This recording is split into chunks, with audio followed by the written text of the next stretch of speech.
देखो जी, अगर हम आज के स्ट्रक्चर की बात करें कि आज हमारी कंट्री कहाँ स्टैंड करती है, स्ट्रक्चर ऑफ प्रेजेंट इंडिया, तो उसकी रूट ब्रिटिश कॉलोनियल रूल्स हैं। चलो मैं आपको कॉलोनियल रूल बताता हूँ क्या हो। अगर देखो, इंडिया कल को पाकिस्तान पे कब्जा कर ले, चाइना पे कब्जा कर ले, तो ये कॉलोनियल रूल नहीं होगा। तब हम पाकिस्तान को इंडिया कहने लग जाएंगे, चाइना को इंडिया कहने लग जाएंगे, हमारी मेन लैंड इंक्रीज हो जाएगी। बट अगर हम सिंगापुर को टेक ओवर कर लें, तो सिंगापुर हमारी मेन लैंड से कहीं से भी टच नहीं होता, ठीक है, जमीन टच नहीं होती। तो फिर सिंगापुर रहेगा तो Singapore, but it will be known as the colony of India, it will be known as Indian colony.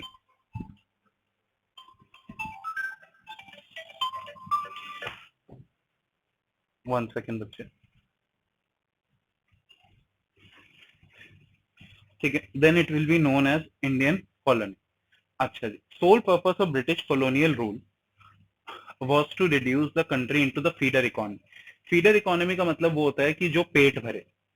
तो हमारे यहाँ से वो रॉ मटेरियल लेते थे, हम रॉ मटेरियल बनाते थे, उन्हें रॉ चीजें एक्सपोर्ट करते थे, वो उन्हें मैन्युफैक्चर करते थे, फिनिश गुड बनाते थे, और वो हमें ही बेच देते थे। वेरी गुड, है ना, for developing the British industrial base. अब अगर हम बात करें कि इंडिया क्या थी ब्रिटिश रूल के एडवेंट से पहले, जब तक ब्रिटिशर्स हमारे देश में नहीं आए थे, तो तीन पॉइंट्स आते हैं: agrarian economy, handicraft industry and self sufficient economy. अगर मैं बात करूं एग्रेरियन इकोनॉमी, तो इंडिया का main purpose agriculture, and agriculture was the main source of livelihood for 85% of people. बच्चों एक बात का ध्यान रखना, ब्रिटिशर्स के आने से पहले हमारे देश में जो लोग एग्रीकल्चर में इन्वॉल्व थे वो थे 85%।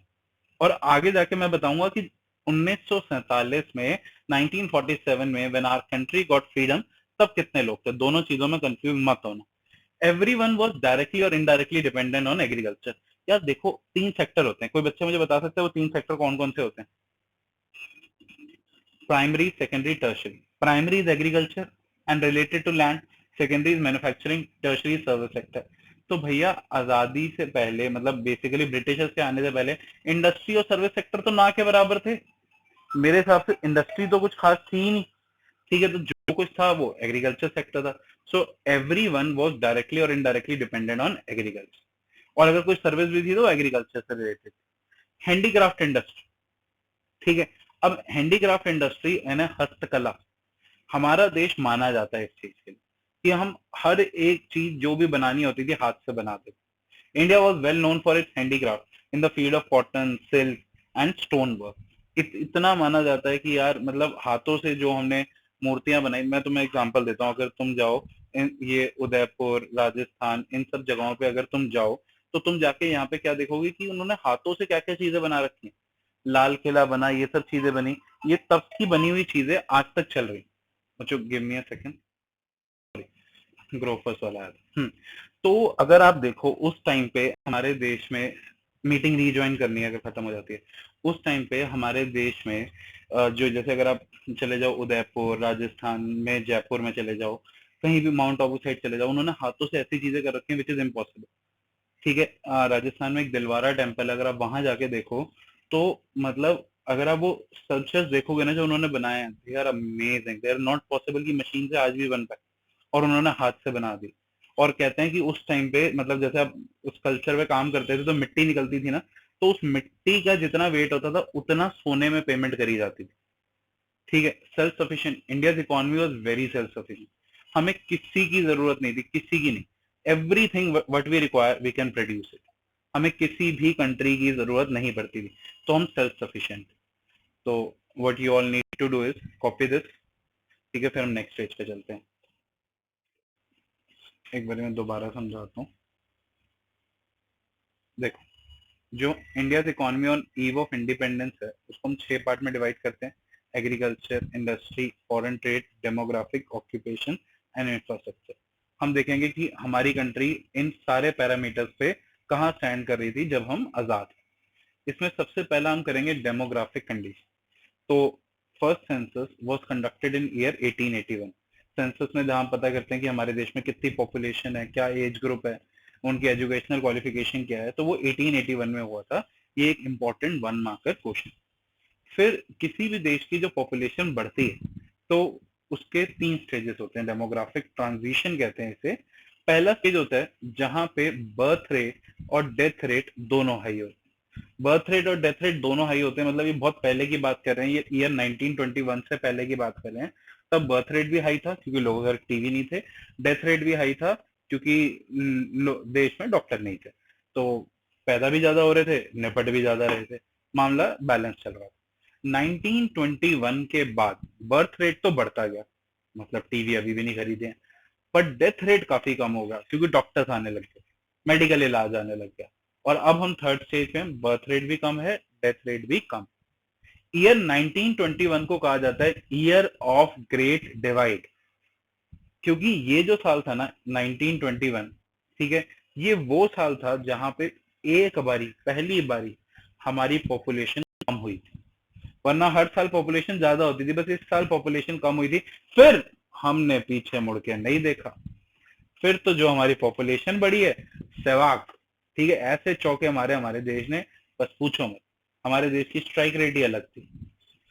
अच्छा, अब डेमोग्राफिक ट्रांजिशन नहीं, अब हम थर्ड स्टेज में बेटा, बर्थ रेट कम हो गया, डेथ रेट कम हो गया, अब लोग इतने बच्चे नहीं पैदा करते, ठीक है, लोगों के 11-11, 14-14, 15 बच्चे नहीं होते, तो 1 या 2 बच्चे होते हैं, ठीक है, बहुत मुश्किल से निकलते हैं, कोई दिन के 3-4 बच्चे। On eve of independence both birth rate and death rate were high, birth rate था 48, डेथ रेट था 40।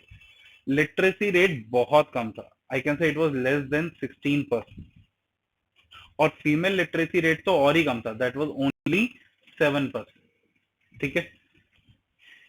एक बार आप एक काम करो, छोटा सा इस पेज का स्क्रीनशॉट ले लेना।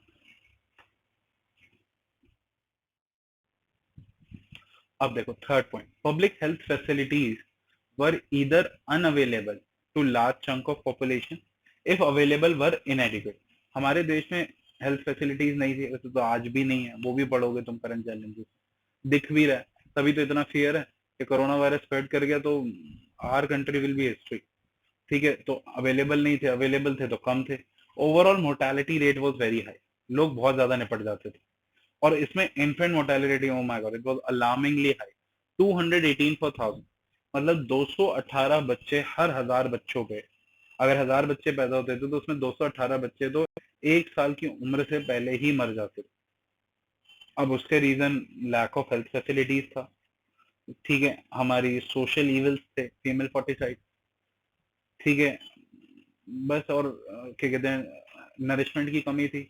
लाइफ स्टैंडर्ड तो हमारे देश का खराब ही था पहले। Life expectancy was as low as 32 years लिखा है, it is not 32, it is 44।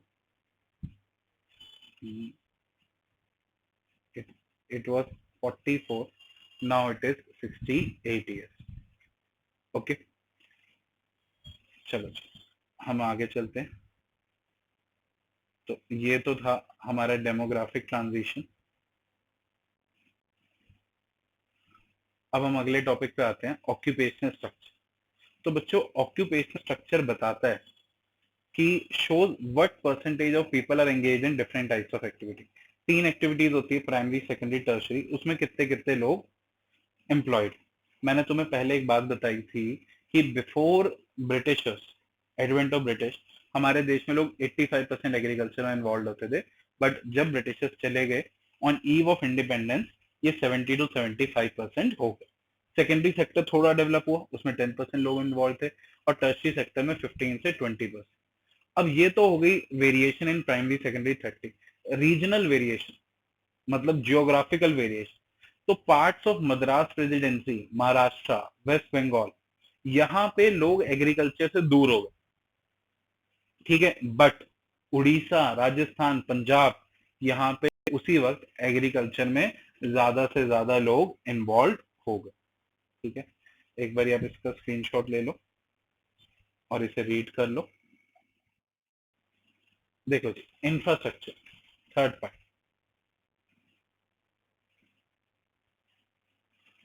Under the colonial regime, the basic infrastructure, railways, ports, water transport, infrastructure का मतलब यही होता है, रोडवेज, रेलवेज, वाटरवेज, ये सब चीजें जो थी ये डेवलप हो। However, the motive was not to provide amenities but to serve the colonial rule. इनका पर्पस ये नहीं था कि हमें फैसिलिटीज देना चाहते हैं, एमिनिटीज देना चाहते हैं ना, ये तो कॉलोनियल रूल सर्व करना चाहते थे, क्या कहते हैं, ब्रिटेन की हेल्प करना चाहते थे। जब तक ब्रिटिशर्स थे तो roads were not fit for all चीज। जब तक ब्रिटिशर्स नहीं आए थे तो मिट्टी की सड़कें होती थी, और मिट्टी की सड़कें होने से ये होता था कि जैसी बारिश होती थी तो ये सड़कें बह जाती थी। तो there remained acute shortage for all weather road. Britishers ने जो सबसे बड़ा कंट्रीब्यूशन इंडिया को करके दिया वो था railways banana. British introduced railways in 1850. This is the most important contribution of British. ठीक है। रेलवेज, रेलवेज का क्या इम्पैक्ट हुआ?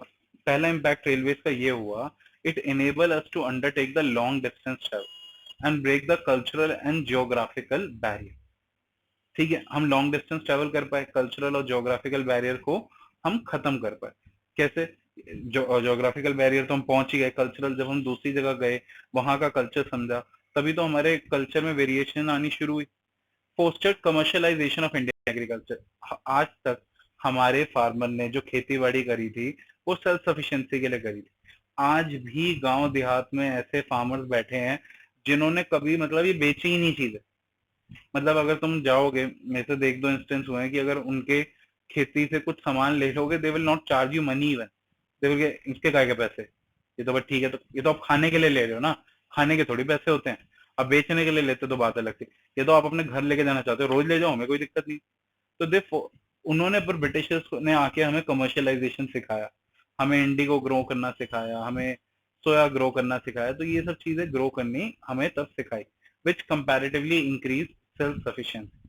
ठीक, which comparatively affected our self sufficiency, क्योंकि पहले हम सब चीजें बना लेते थे। अब जब रेलवेज आ गया तो हमें लगा कि हमें जो चीजें चाहिए हम कहीं और से इम्पोर्ट, क्या कहते हैं, मंगवा लेंगे, ट्रांसपोर्ट करवा लेंगे। तो इसीलिए हम बनाने लग गए कैश क्रॉप, चाहे कल को हमारे पास खुद को खाने के लिए ना पड़ा। वॉल्यूम ऑफ एक्सपोर्ट इंक्रीज करा, पर इससे इंडियंस को फायदा नहीं हुआ। अब ये जो एक्सपोर्ट वाली बात है ना, ये बात हम फॉरेन ट्रेड में अच्छे से करेंगे। ठीक है, अभी के लिए आप इसे बस एक बार रीड कर लो।